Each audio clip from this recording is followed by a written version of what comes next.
Programa sa pagpasanyog kag pagpreserba sang Visayan Sea ginaduso. Ining gitutukan ni Zen Kilantang. Kalabanan nga pala nga buhian sa mga pumuluyo amo ang pagpangisda.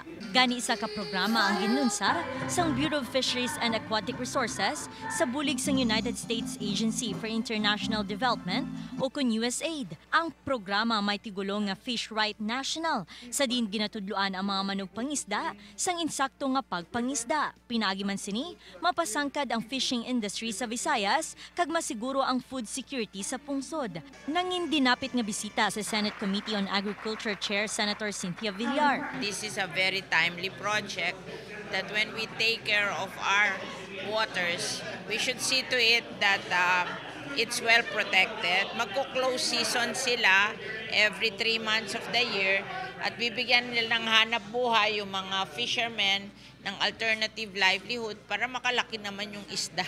Kasi hinuhuli na maliliit pa lang. The main objectives of this program is toward sustainable fisheries development, especially in the Visayan Sea.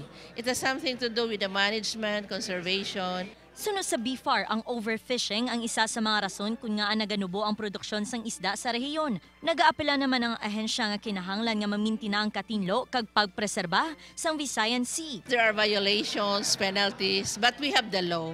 And BFAR, together with the local government units and other NGOs, are working towards that we can provide them the education and for compliance. But then, there are still others who are not following the rules. Mayor nga tinutuyo man sang programa nga mapasiguro nga bastante ang supply sang isda. May nagakaigo nga penalidad kutob sa madakpan nga nagapangisda sa municipal waters nga wala sang permit.